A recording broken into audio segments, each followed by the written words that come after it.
Welcome to Turn the Page, the official podcast of the Syosset Public Library.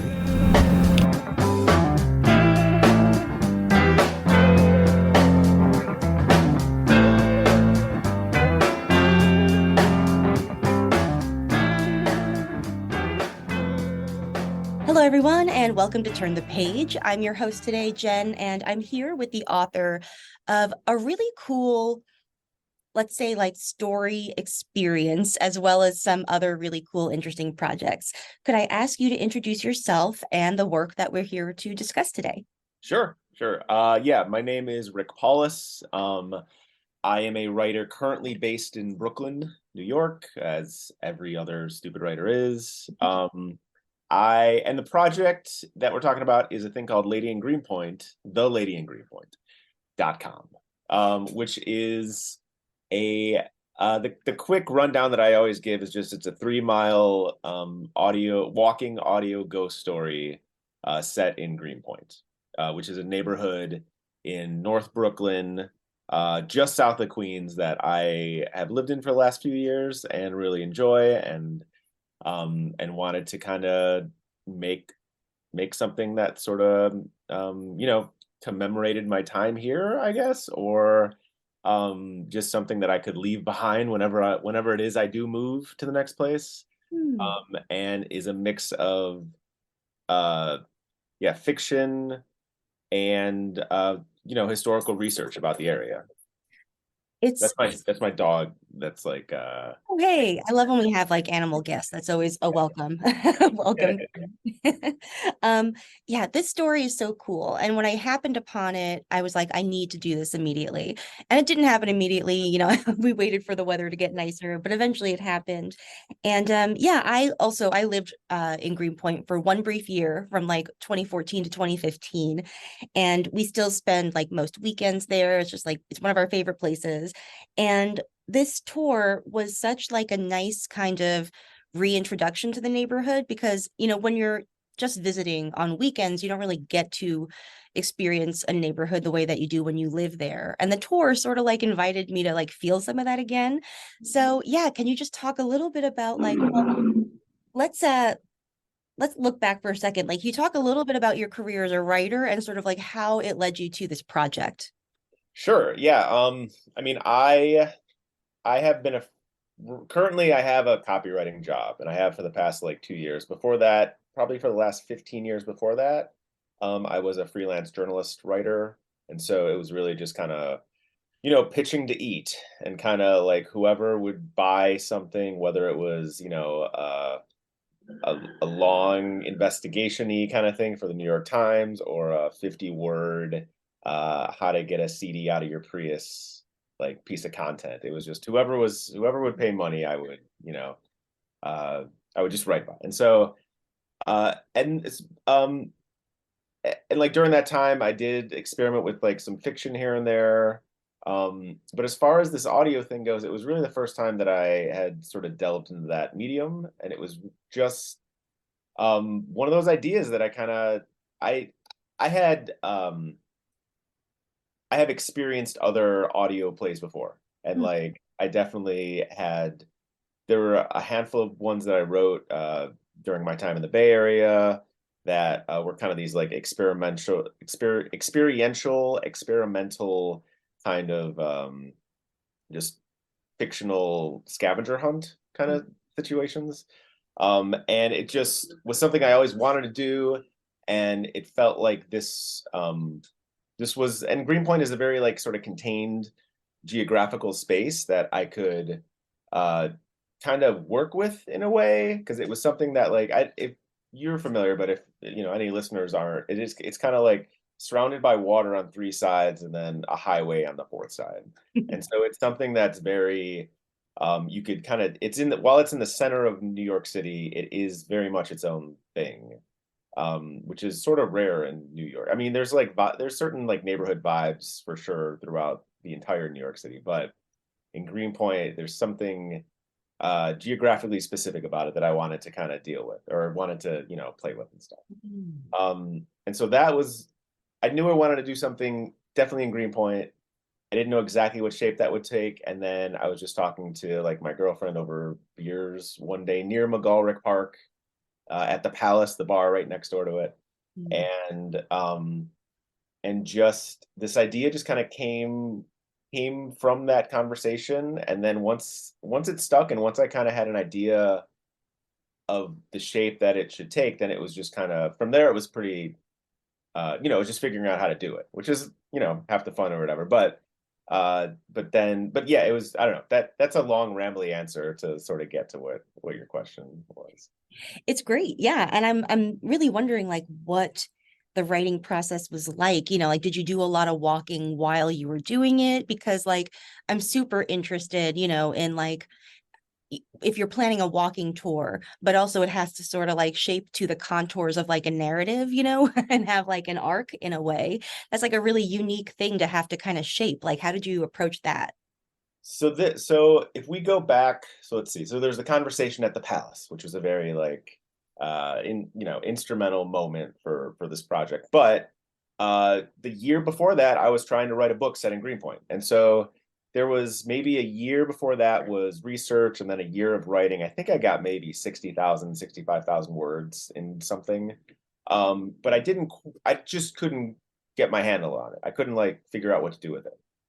Until we started talking about this like audio play thing. And then once I kind of unlocked that, all of the work that I had done previously for this like, never to be published or finished book kind of like all of a sudden fit into this other this other environment or whatever. So it was kind of like a lot of the characters that I had already, worked on suddenly found themselves in this other medium. And so so once I had that, once I knew I had to translate from the old book into, the walking tour, then it became, all right, how do like, what order do the things go in? And that is really based just on like simple geographical facts. Again, like I knew I wanted to start it at the Pulaski Bridge because it's kind of like a grand opening into Greenpoint. You kind of get a view of it. It's kind of like, if you're in a movie and you get like an opening establishing shot, it's kind of like, that's where I knew I wanted to start it. And I knew I wanted to end in McGallrick Park, which is on the other side. And I knew, there's certain historical buildings or the waterfront activity in certain areas throughout, but they have to follow that path. There's really no way, like you can't go, this is maybe confusing for people who don't know the area, but you can't really go from the bridge to like Transmitter Park and then back to the developments along the creek and then all the way across the other way. Like it really has to do the path kind of like presents itself, and then in that way the story kind of presents itself of sort of how to tell it. So I knew certain scenes had to go in a certain order just because again these buildings aren't moving, these streets aren't moving, and so it's kind of just like and that was just walking the thing over and over and over. A lot of that was going on jogs to kind of get the path, and then once I had the path sort of figured out, I would time each section of the walk. So I knew that, the bridge would be like a 6-minute scene, and this block would be like a 2-minute scene or whatever. And so that kind of thing. So that was, so really like looking back on it, I would say the hardest part was that year or so when I didn't really know what I was doing. And I just was like trying to ramble through a story and researching and stuff without any clue of what shape it was going to take. But once I got the shape and figured out sort of how, and I don't know, at least like thought I could figure out how to learn how to do it, then it was pretty easy. And then it was kind of just like, all right, well, it's just a puzzle that we got to figure out. Very cool. And I really also enjoy that it's like a ghost story, which allows you to tell two stories at the same time. And one's very contemporary, like it's about a woman who moves to Greenpoint in the middle of the pandemic, and it's super empty and very creepy. And then there is like the intrusive past, of the ghost story, which takes place in a very different Greenpoint. And I love that lets you explore like different versions of Greenpoint, so like what was your historical research like? Like did you look at any cool sources, or like did you look at? And like how did the history of Greenpoint influence the story?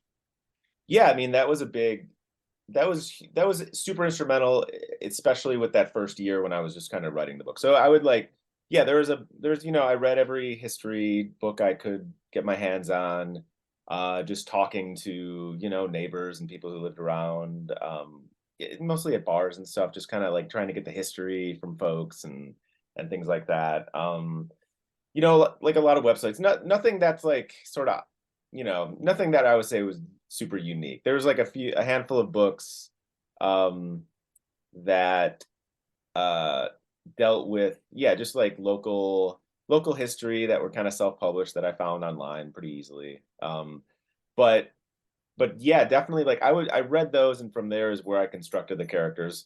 Uh I would say like, Pauline, the main character who's not from Greenpoint, she's more of like a, collection of just anyone who moves somewhere, less informed by like the historical things of Greenpoint. But everyone else, that is in the past, especially in the past like parts of the story, uh they're definitely informed by like, historical figures that I would just kind of like happen upon in these books without really like seeking it out as much as just like I want to learn the history, and then all of a sudden you hear a story about a certain person that is compelling, and you're like, all right, well, maybe I want to use that to kind of create something around this fictional character. And then from there you just, yeah, you fill in the blanks with either your own stuff. That's the great thing about like fiction, right? Is like you fill in the blanks with your own stuff or historical like record, and it's really not your business of what people believe is truth and what the people believe is not. So Mm. Yeah, that's true. And I do like that, when you fictionalize certain parts of history, it lets you tell like a different kind of truth sometimes. One of the things that like just impressed me about like my experience of the story, like, and listening to it, is that like so it's very much about like gentrification, and how the neighborhood has changed over many generations. And there were parts of like the walking tour that were difficult to access because like there are high rises going up, and so like it is like, yeah, like you can see it while you are doing the tour too. And it's just very cool that it feels very immediate, and also very like you're also invited to experience like the past of Greenpoint at the same time. yeah, that's been a fun, not, I don't want to say that's been like a fun surprise, since I like, because so when I moved here, it was sort of pandemic-y era and there was no construction going on at all. But you could kind of tell like things had been cleared for construction at some point. Whenever like it comes back, whenever people are allowed to develop buildings again or whatever. And so I wrote that like, knowing that some new buildings had just gone up, knowing that other buildings were coming. But I've been pretty shocked at how quickly like things have just shot up in the past like 6 months or so. Really, since like, since like I started putting this together sort of in earnest last March. So about a year, yeah, just about a year ago. It was released in, late September. And then, but in the past year, there's so much more construction and so many more buildings that are up there. And so, there's definitely like a story of gentrification, a story of change, and like, urban renewal or whatever. I don't know, whatever you want to talk about. But I feel like that, that's just sort of embedded in, that's just part of the story, because the story has to be set here.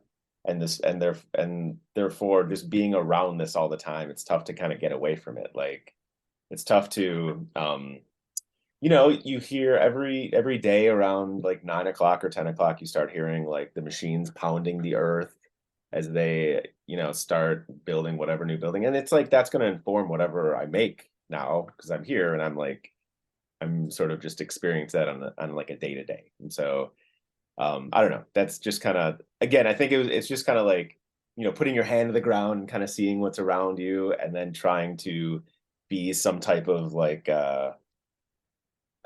just like almost like a spirit medium, I guess, of like what is going on, and then letting the story kind of, flow through you in that way. Hmm.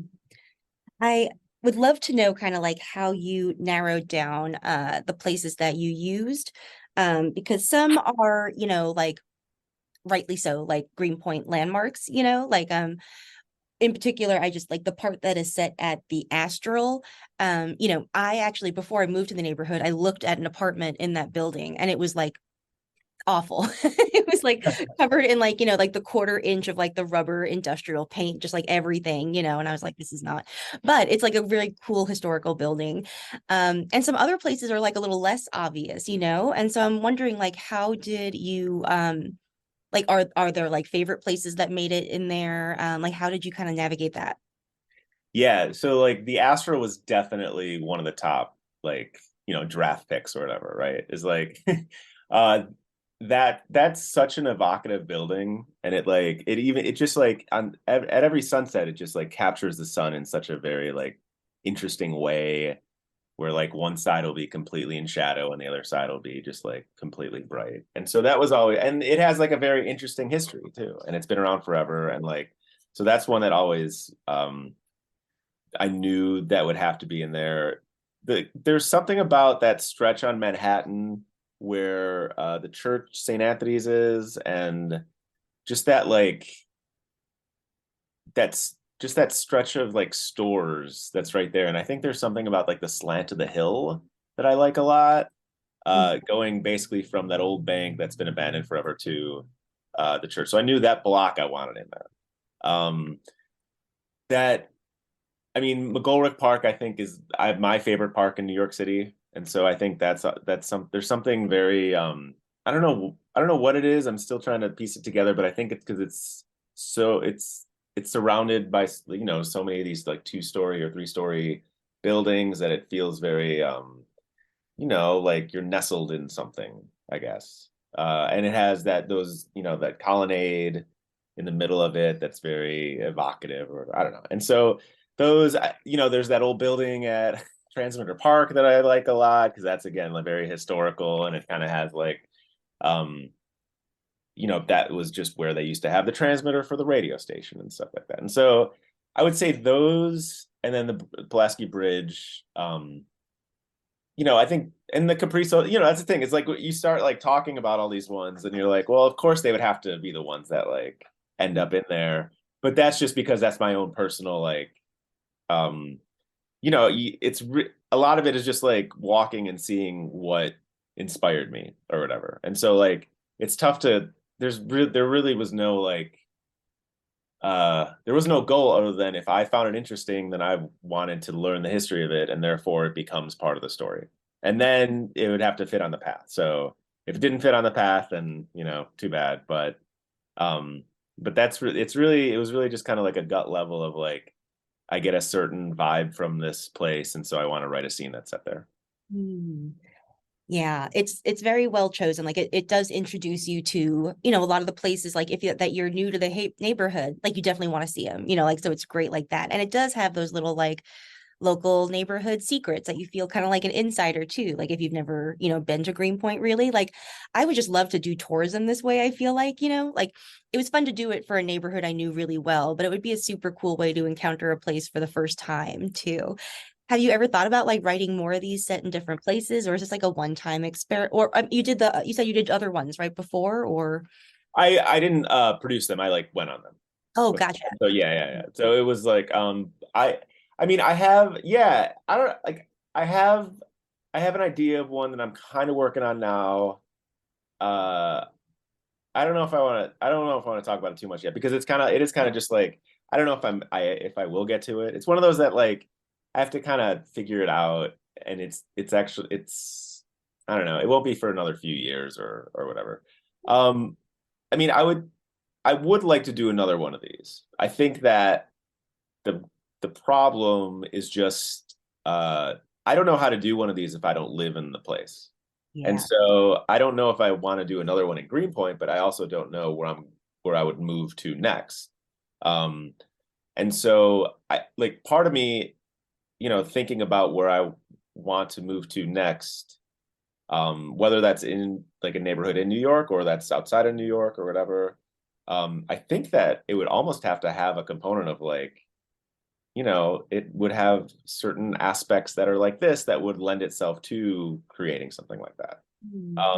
So I don't, yeah, it's one of those things where it's like, I don't have any, I have, very, very vague plans to do this one. I would like to do something else in the future, but until I move, I can't really, I can't do it. Like, it's like so much of it was really like on a day-to-day basis of just like walking it and like seeing these things or taking the photos so then I could draw some like charcoal drawings that went along with them and stuff. And it was really, it's like you're embedding yourself, if you're a journalist, you're embedding yourself with like a group or something, or embedding yourself with like the military or whatever it is.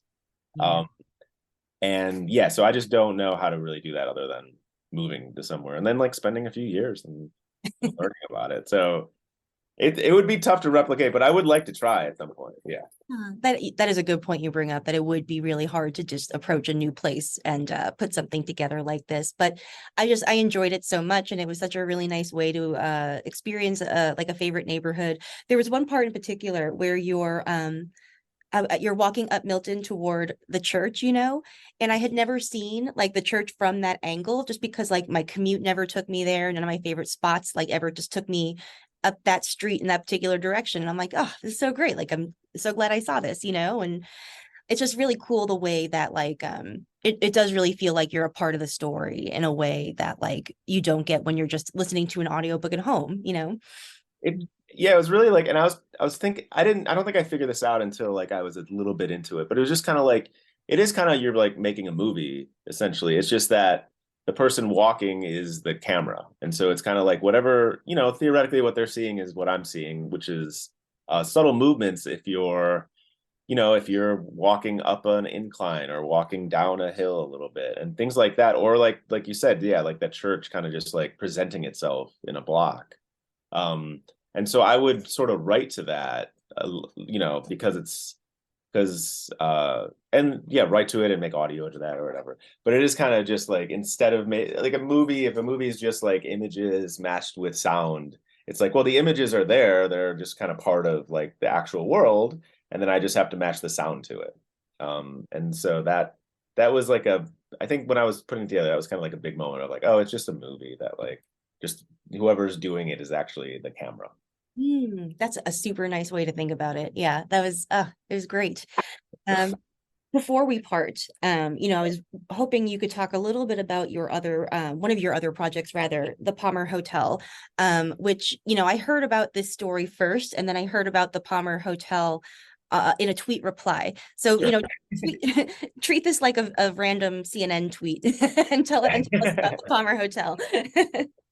Well, let's see. Yeah, so yeah, the Palmer Hotel is a collection of spooky short stories set over a century in a downtown hotel that I wrote kind of during the pandemic, or I keep on saying that, but that would be like 2020 pandemic. That was like deep pandemic.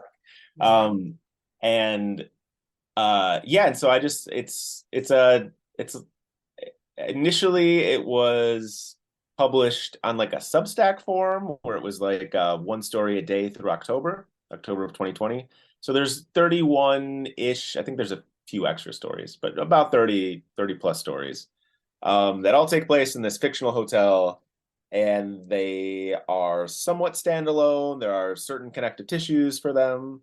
And then each one of them has original art by a friend of mine who did the art, Tiffany Silver Braun. And so, it's just something that I